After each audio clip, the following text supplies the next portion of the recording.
In the fall of 1980, I was a junior in high school. Croton Harmon High School, by the way, on the shores of the Hudson River. Beautiful town. I encourage you all to go visit it, especially in the fall. It's beautiful in the fall, as most towns are. Trees, the leaves, the whole thing. Foliage. Yeah. Beautiful. All the leaves are brown. Mom is into Papas, by the way. I love the mom. I don't think people understand Danny Moses, the genius of Cass Elliot. I think she's one of the top 7 voices in the history of rock and roll. By the way, this is the On the Tape podcast. Guy Adami, Dan Nathan, Danny Moses. In just a few minutes, we had a tremendous conversation with David Rosenberg. Where's Rosie from, Dan? Rosenberg Research. Stop it. Yeah. The irony of that. Yeah. How did that work out? Up in the Great White North, Toronto. In what? Toronto, the Great White North. By the way, for you Leafs fans up there, I don't know what's happening. Again, they're going to disappoint. But that's neither here nor there. I was talking about Croton on the Hudson because our football team my junior year was kicking everybody's ass. We were just annihilating people. And after each game that we won, we would play a song from the band Queen off the Play the Game album. It was Another One Bites the Dust. So for 7 weeks, we played that song until we lost at home to Valhalla. Why do I mention that? Well, 1, it's a shitty song. But 2, Danny Moses, and we're going to get into a lot of things. 1 by 1, another bank bites the dust. And now this Pacific West, today, Thursday, as we're looking at it, all these regional banks, 1 by 1. Nobody seems to care. Not a big deal. Blah, blah, blah. It's not systemic. But I'll tell you something, not to bury the lead. You know who does care, Danny Moses? Somebody that you admire a great deal. One Stan Druckenmiller.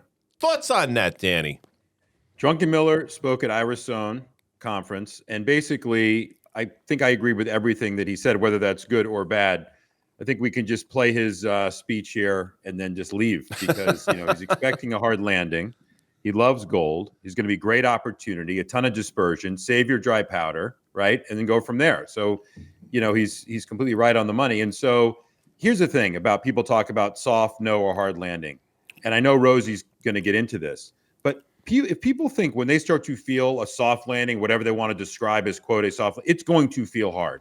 And it's going to feel hard because we haven't had to deal with this again for an entire cycle. And it's a whole group of people who don't even know what any landing is at all. So that's where I think this disconnect is. And yes, we know inflation's coming down, CPI trending lower, PPI, but unfortunately, it feels like the economy is slowing faster than inflation is slowing.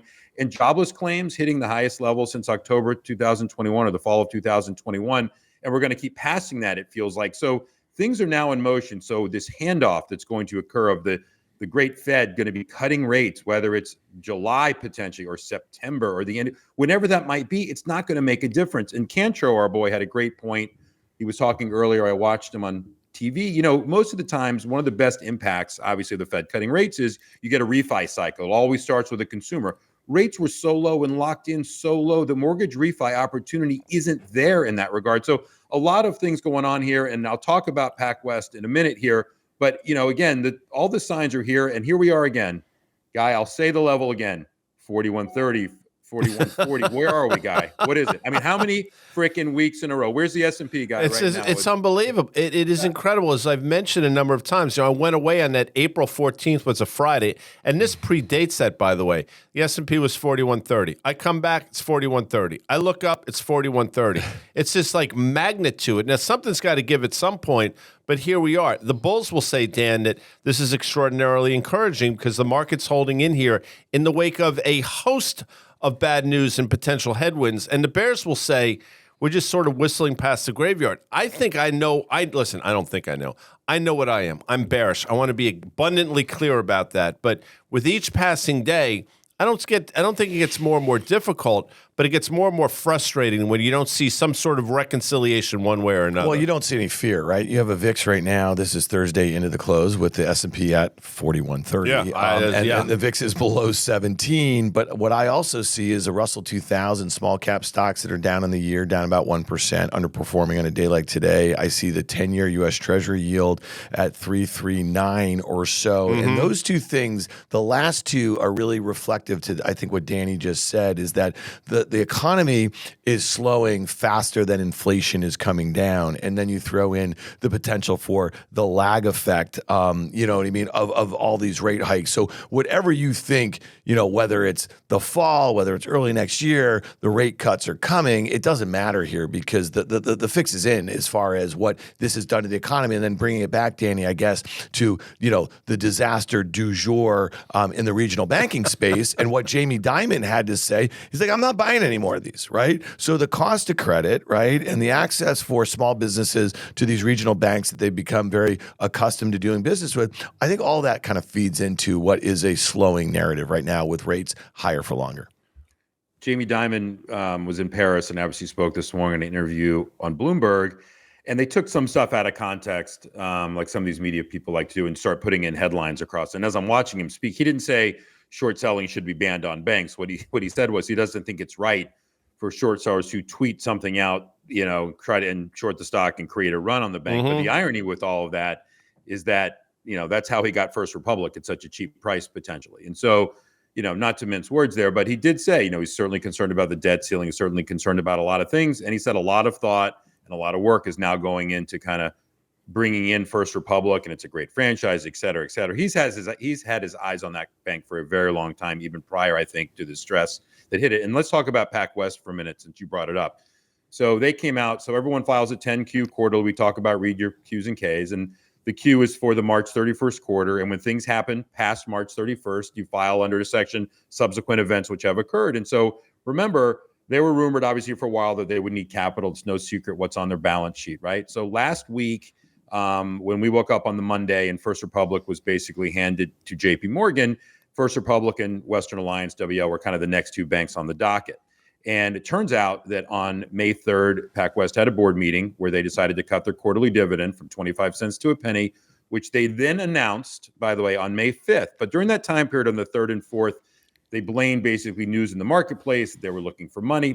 Meanwhile, they cut their dividend from 25 cents to a penny on Wednesday. So obviously they know that they were stressed a little bit. They lost 9.5% of their deposit base. So that basically comes out today. So the funny thing is, again, how dumb this market is and the algos. And when they cut their dividend, the stock rallied. And I'm thinking, I'm not involved in the stock either way. I'm thinking to myself, what am I missing here? They're in distress. So anyway, they're obviously going to be next potentially. And then follow that on with what kind of Blackstone's doing here, which is really interesting, is partnering with these banks the size between 100 billion and 250 billion to be able to sell products that the bank originates to insurance companies. So now you have non-bank but important financial institutions coming in to fill the void. But let me just make one comment on that. When you have non-banks come in, I'm not saying Blackstone's a hard money lender or anything like that. What I'm saying is, rest assured that rates now, you know, these prices for these securities and these things aren't going to get better. Right. You know, banks aren't. So just a lot in there. Sorry to dump all that on you, but it's all kind of related. And we're in real time here trying to assess what's going on. And we're seeing what's happening. And the cost of mortgages is remaining high, even with rates coming in. The cost of loans are remaining high. And the last thing I'll say is important and not lost on people. The cost of debt for the banks themselves, funding themselves, has gone a lot higher. And you're seeing a bifurcation between the large banks like JP Morgan, which if anything may be cheaper now for them to issue their own debt, versus these banks, which are now up 2% from where they were just a few months ago. So anyway, a lot going on, guys. I'm not one to speak into third person all that often, but I will now. Swizzle, that's my third person thing, was talking about exactly that. The fact that interest rates don't even matter now. Rates could go back to zero, but the cost of capital is going to stay sticky at these levels, if not go higher. And I think that's the exact point that you're just making. And Dan brought up rates, so let's just play stock market for a second. We look at rates a lot of times through the lens of the TLT.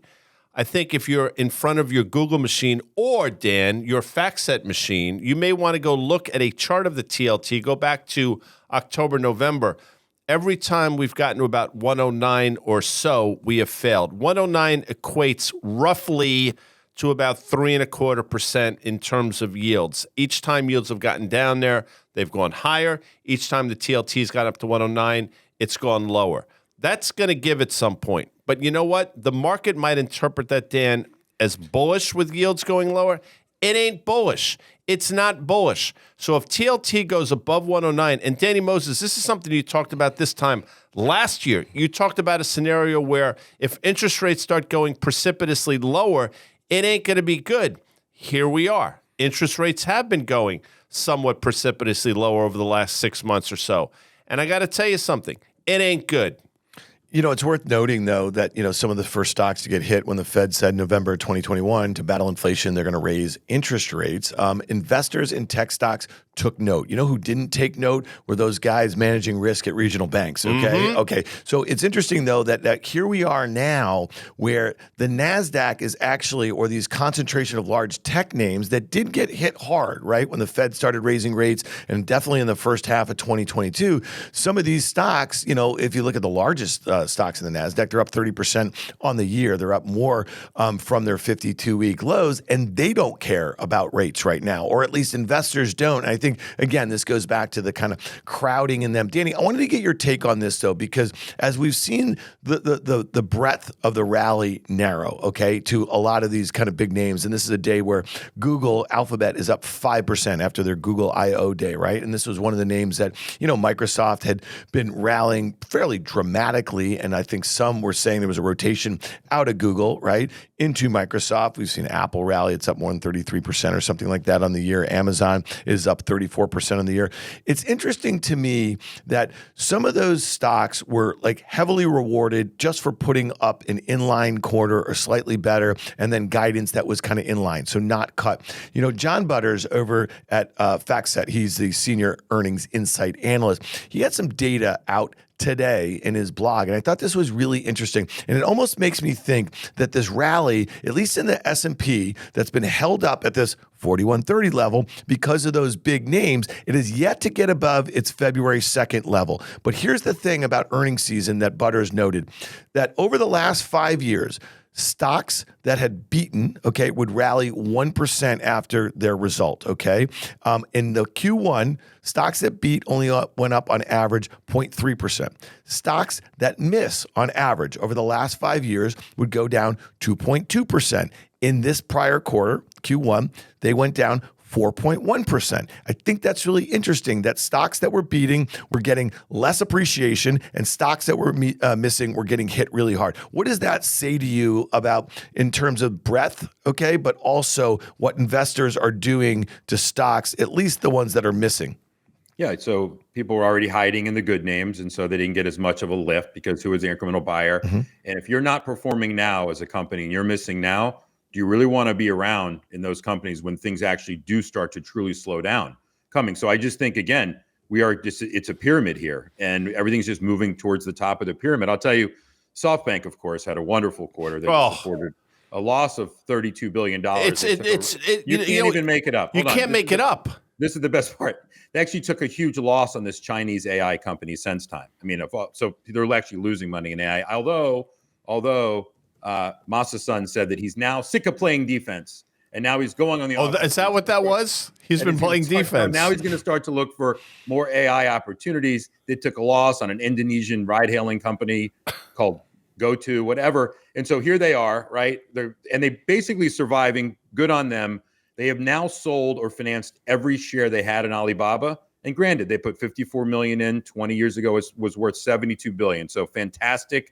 It was, really a one-trick pony to a degree, and they had some other stuff, right? But my point is that when I see that now they're going to go on the offense. Now, if I'm an AI company and I've yet to raise money, there's only one person. I mean, you're calling, obviously, SoftBank, obviously, to do this. So in the midst of all this, and I think the stocks are relevant, SoftBank, but I like to take away behavioral finance from this type of thing, because last year, they only made $3 billion in new investments all of last year, right? And they were basically $44 billion in 2021. So again, but Dan, yeah, to your point, I think it continues to be the haves and the have-nots. And at some point, the haves are just going to be too expensive. I agree. And we're going to find out quickly. I think, if I'm not mistaken, please don't at me on the Twitter, but I think NVIDIA reports on the 25th or 24th. I was close. I just added you on the pod. You added me on. Yeah. You can do that. That comment was at you. At me. Yeah. 24th, I apologize. So you'll be hearing from NVIDIA. That's going to be fascinating. I'll say this just again quickly. it's not just the three of us. Stan Druckenmiller is a legend in our world. Danny, is that fair? I think that's fair. Danny? Yes, that is fair. I don't know. I mean, I ask a question. Can you hear me? Now I can hear you. I was taking a deep breath because obviously I agree. I just commented. So this is his words. Okay, I'm reading a quote. This is not Guy Adami. It's not Dan Nathan. It's not Danny Moses. It's not David Rosenberg, Rosie of the, ironically enough, Rosenberg Research. Craziest thing. Stan Druckenmiller. I'm sitting here staring in the face of the biggest and probably the broadest asset bubble, forget that I've ever seen, but that I've ever studied. That's his words, Danny. That's his words. So when you see again, look, Microsoft, great company. Apple, great company. NVIDIA, extraordinarily important company. When Microsoft and Apple are now 14.1% of the S&P 500, that's problematic because at a certain point, something's got to give with them. You know, valuations do matter, and you're talking about companies in the form of Apple. You're talking about negative EPS, single-digit EPS growth, single-digit revenue growth, declining margins, 28 times next year's numbers. I mean, these are expensive stocks in an expensive environment, Danny Moses. And most of them are laying people off. And Microsoft itself came out today. They put a pay freeze on for every single full-time employee that they had. They want to spend more money on AI. Obviously, that's where they're getting the biggest bang for their buck right now. But when you see those type things, it's hard to ignore. And you know what's funny, not funny, but people like Stanley Druckenmiller and even Porter and Vinny and Jamie Dimon will always reference, but it's not 2008. Right, but it's not 2000. That's what we're comparing things to. That's the benchmark, is what happened in 2008. Again, this is going to be a cycle. Druckenmiller has probably seen one or two more than I have and lived through them, being 15, 16 years older than I am.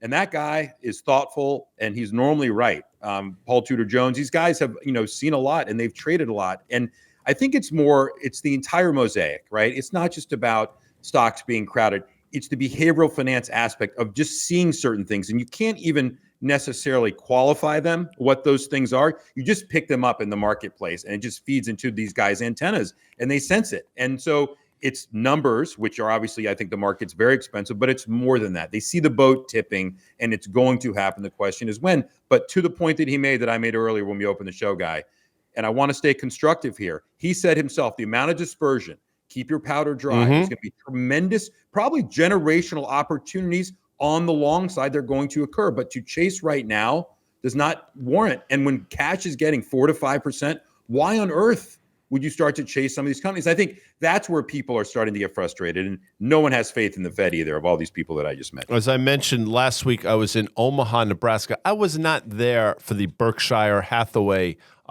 meeting, their shareholder meeting. No. I was there for something else. For Nebraska Bankers Association, which was wonderful, by the way.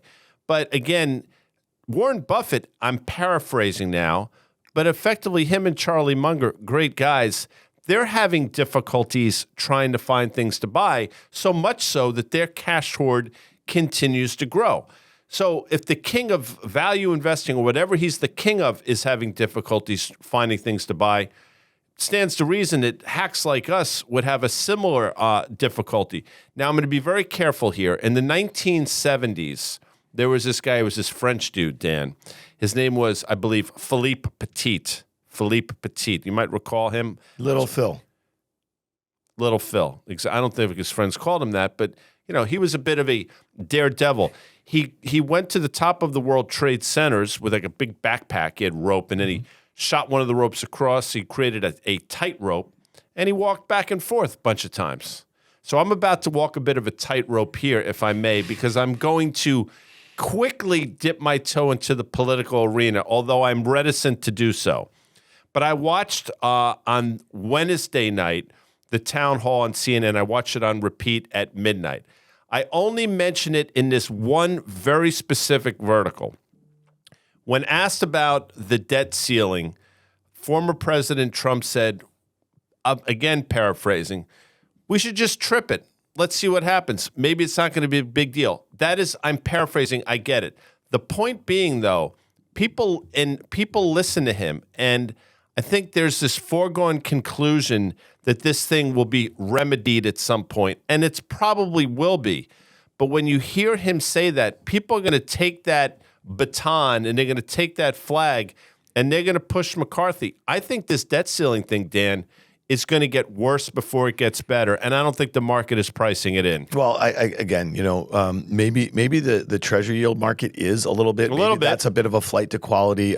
Certainly, as it relates to equity readings, the VIX, which you just mentioned, certainly is not. And I guess maybe this is just we're coming full circle here, because in the event, okay, that the U.S. were to default on their debt, okay, and we have some sort of financial calamity and it causes a broader slowdown in the economy or a quicker one, that sort of thing, where are you going to want to put your money?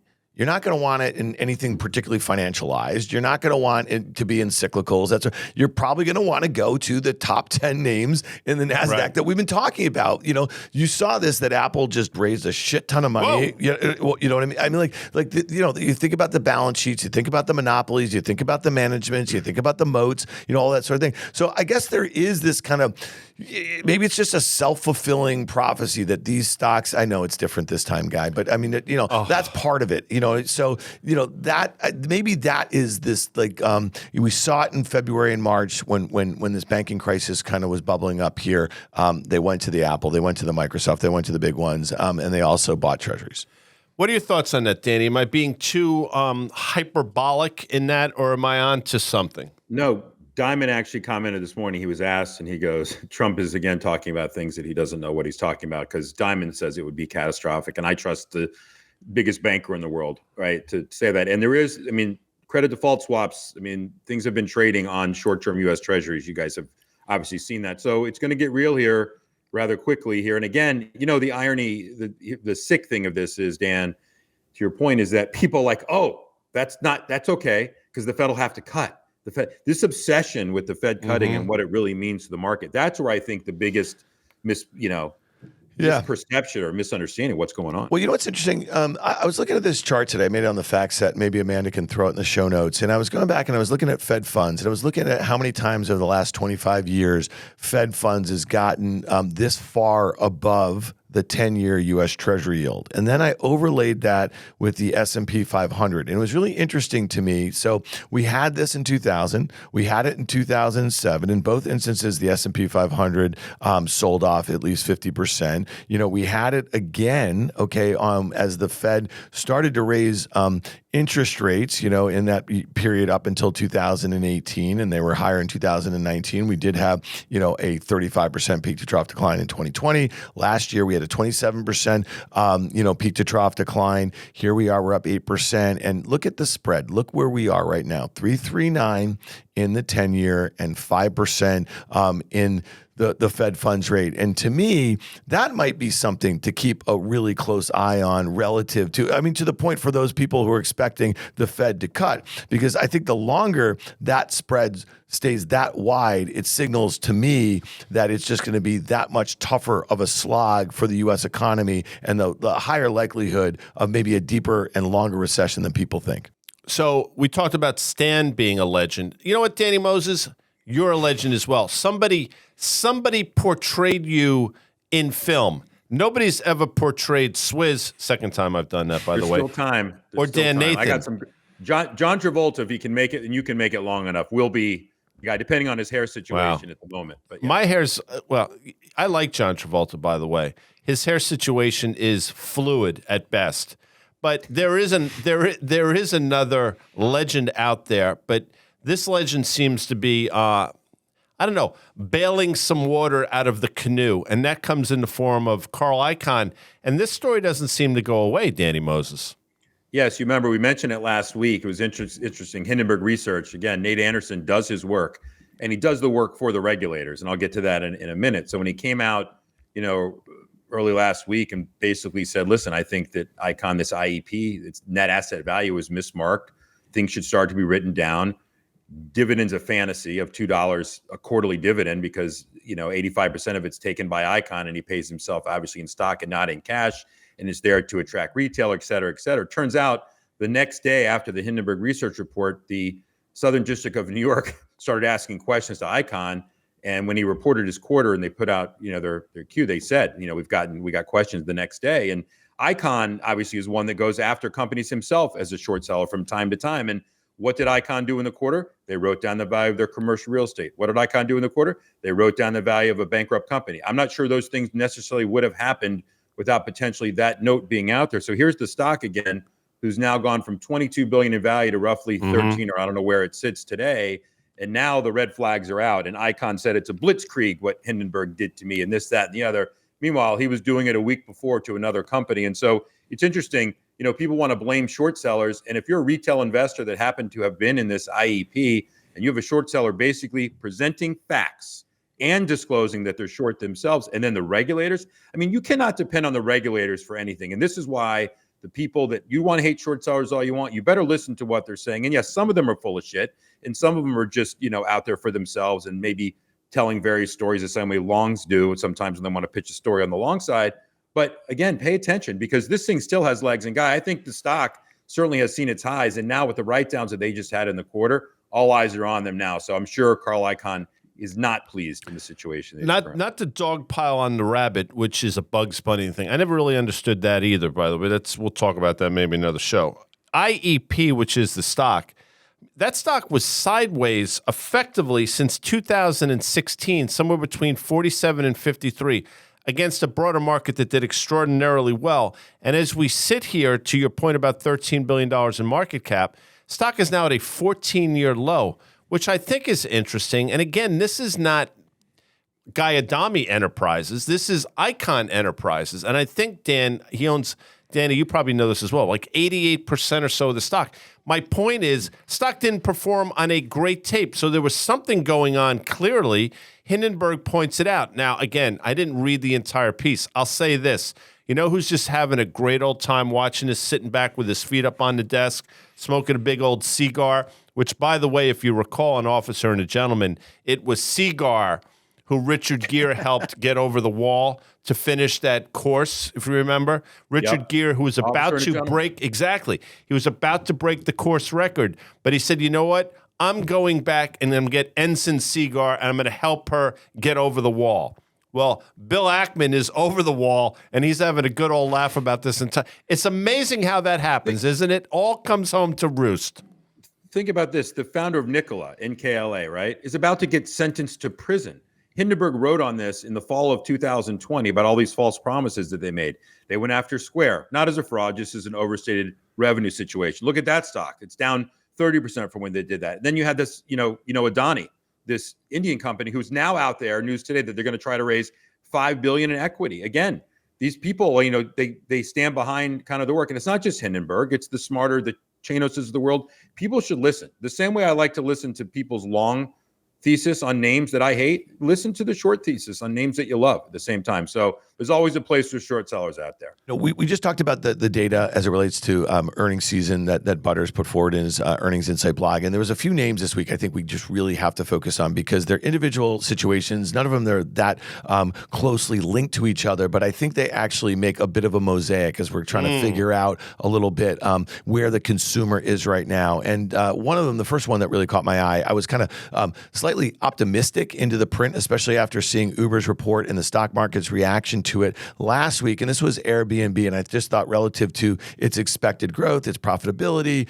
and the like, I just thought that if they could put up a beat and raise, that this one technically looked pretty constructive, but also, from a fundamental standpoint, maybe this one was ready to go. Well, it wasn't the case here. And, I just think some of the details as far as their guidance were concerned and what it really meant for the consumer, I think was really interesting. I think that stock was down about 10% after it. The other one was PayPal, put up a big quarter, very disappointing guide, or at least it caused investors to think about the margin pressure, especially after they saw improved operating margins because of all the cuts. But this is a stock that's down more than 80% from its all-time highs here. This stock got shellacked, and I actually bought a little bit at 68. I bought a little bit more at 66. It's trading at 64 now. Into the print, it was trading at 75, okay? And this is one where it trades well below market multiple. It has a very good, balance sheet. There is going to be a management transition. But the one takeaway that I had from that one, Danny, and you may have a comment on this,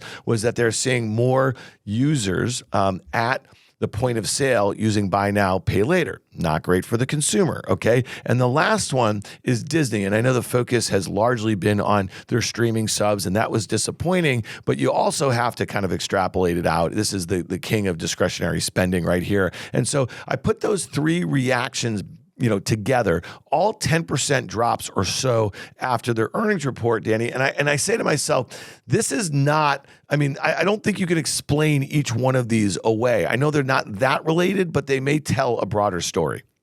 Well, in the case of PayPal, I think that they basically weren't guiding to a great 2Q. And I think, if I'm not mistaken, Dan, it was going to be kind of back-end loaded for growth. And the trends that we're seeing from real-time spending data on credit is dropping right now. So the consumer, we're seeing a slowdown in travel, hotel, and leisure. It's actually starting to happen right now. Airbnb obviously told us that exactly what's happening. And that's kind of a real-time look in what's happening. So, and it's not a cheap stock. It's been caught between value and growth now for a long time. And Dan, if I'm not mistaken, I think it's trading at 30 times this year's numbers potentially, I think, for PayPal here. And so companies find it's one of those safe numbers, but it's not sexy enough. They didn't say AI enough probably on the call, I'm guessing, to get there. On Disney, you had this excitement with Iger coming back and their turnaround, and you got kind of the old school coming back in to buy the stock. And then people realize, Disney Plus, is that the key? I think people are trying to figure this thing out in real time, all the pieces of Disney put together. And there's a lot of work that Disney has to do, obviously. Forget about the theme parks for a minute. Forget about what's going on with Florida and what they're doing with Governor of Florida and things like that. But there's a lot of stuff that has to be done. And I think it becomes, do I need to own this stock? Same way I think people are kind of looking at the banks right now. Do I need to own banks? Can I own something else? And I think you're going to start to see a lot of these stocks, three that you just mentioned, Dan, that are like, from an opportunity cost perspective, does it pay to be in them? Some of them pay a dividend, some of them don't. There's other reasons. Some fill a certain bucket for long only people that need to have, quote, exposure and feel good. So I think we're going to, kind of continue with this thing. You know what? How do you spell my last name? Anybody Dan, you want to take a stab at it? Adami.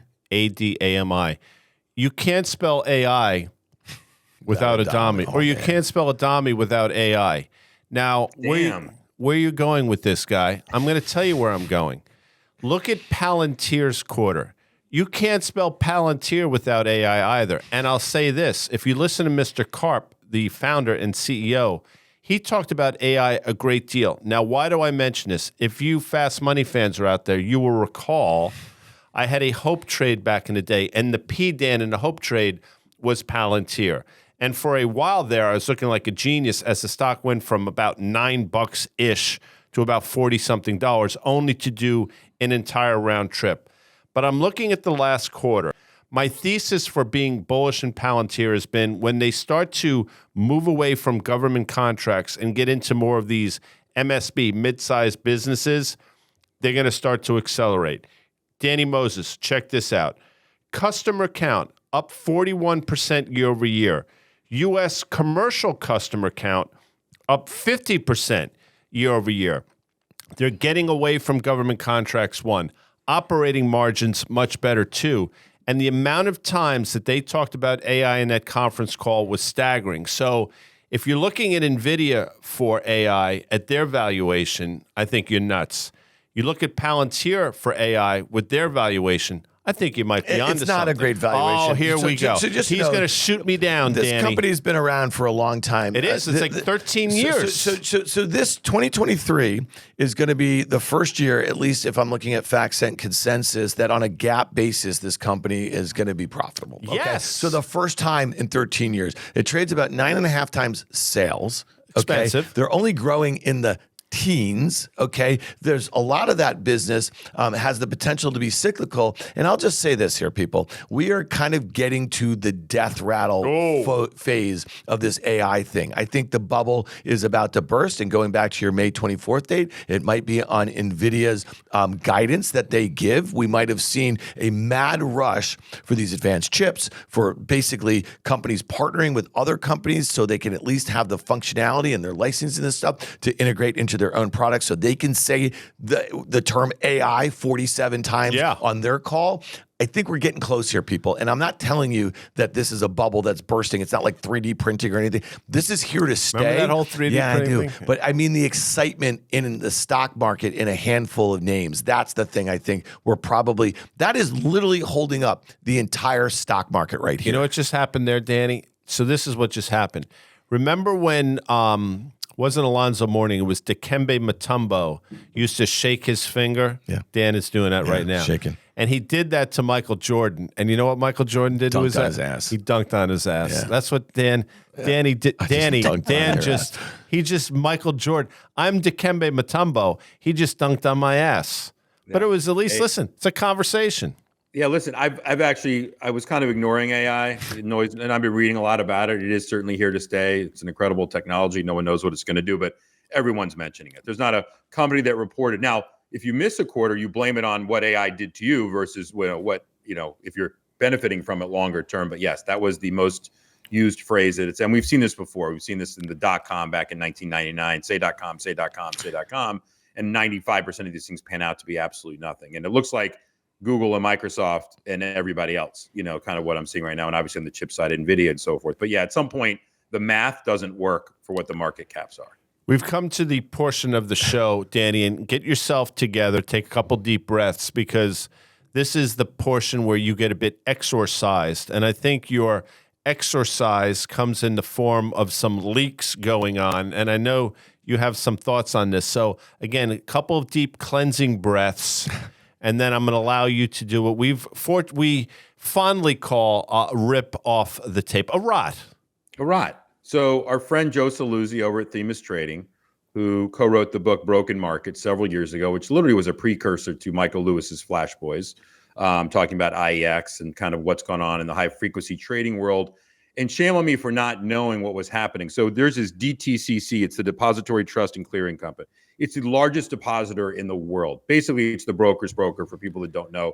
We all have to go into it. If you're trading, that's where everything clears. It sits there. They match buyers and sellers. Right. It's organized kind of chaos in a way. You know how much they process, Guy, in process dollars of securities? What's the range you think they process a year? $4 trillion. $3 quadrillion. Stop it. It's quadrillion. So just so people understand. So they have a lot of data. So I was always upset at high frequency trading and the exchanges and payment for order flow and data and speed shouldn't matter as far as trading and all this stuff. Little did I know. And so Joe wrote this white paper, came out earlier this week, and the Wall Street Journal picked it up today and started asking questions. So they have these two products, Equity Kinetics and Investor Kinetics. One was introduced in 2018 and the other one in 2020. Why is the DTCC packaging data and selling it to HFT firms that are out there? Now, it's like, yeah, they sell their data. It's $56 million relative to the $2.2 billion they took in revenue in 2022. But the point is this, what gives them the right to do this? Yes, it's not a non-for-profit, but guess who owns this thing? All the banks. ICE is on the board. FINRA's on the board. You got JP Morgan, Barclays, everybody's there. Why are they doing this? And let me tell you what it does. It gives you this Equity Kinetics product. I won't go too deep in this. Gives daily snapshots in the 10 most active brokers by category, long only, hedge fund, high net worth brokers. And is it buying or is it selling and short selling? Yes, it doesn't say Guy Adami bought this, but what it does is it allows these trends to be picked up. So if you're a T Rowe who commented on the article today, and they're obviously very upset, says they can pick up that they know it's a long only. They know that it's a name either that we've owned for a long time, and they'll be able to tell, believe me, these AI machines, another use of it, are not dumb to figure out, oh, who can that be? It can only be one, they can narrow it down to 4 people. And then these guys front run. So what is the point of this data being packaged? Why does DTCCC have any right to do this, to supplement all the members so they can make a little bit more money at the expense of everybody else? It's really wrong. It's wrong morally. And I want to know what the SEC thinks about this because, again, it's not a ton of money, but it's exposing a lot of people. And it's annoying, Guy. For you new listeners of the On the Tape podcast, I will let you know that typically when Danny does one of these rots, he's a couple weeks ahead of an extraordinarily robust news cycle that talks about exactly what he just talked about. Oh, breaking news here on the On the Tape podcast. Dan Nathan, we have breaking news. Danny, we have breaking news. You guys ready for it? Ready. I'm reading the ticker now. Okay. Danny Moses's Kentucky Derby picks have just finished, ladies and gentlemen. They have just finished. Tapit Trice. There was 18 horses in the race, and obviously he finished 7th. He was coming up at the end. You know, the whole thing about this guy, and I know you're being funny, and believe me, no one got hurt more than me at the window on that. But, 18 horses, you get banged around, you come out, you don't get a good start, you're done. He's going to win the Preakness if he's running. So we'll see if he's going to run in there, but hopefully he will. All right, before we get out of here, Tesla is rallying, just rallied like 2.5% on a tweet from Elon Musk. He says, exciting to announce that I've hired a new CEO for X/Twitter.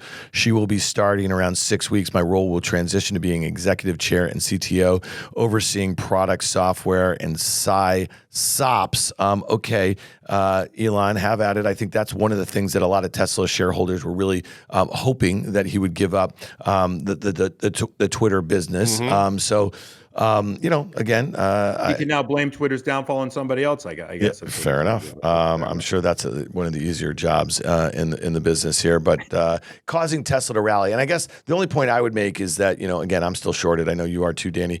This is the Tesla.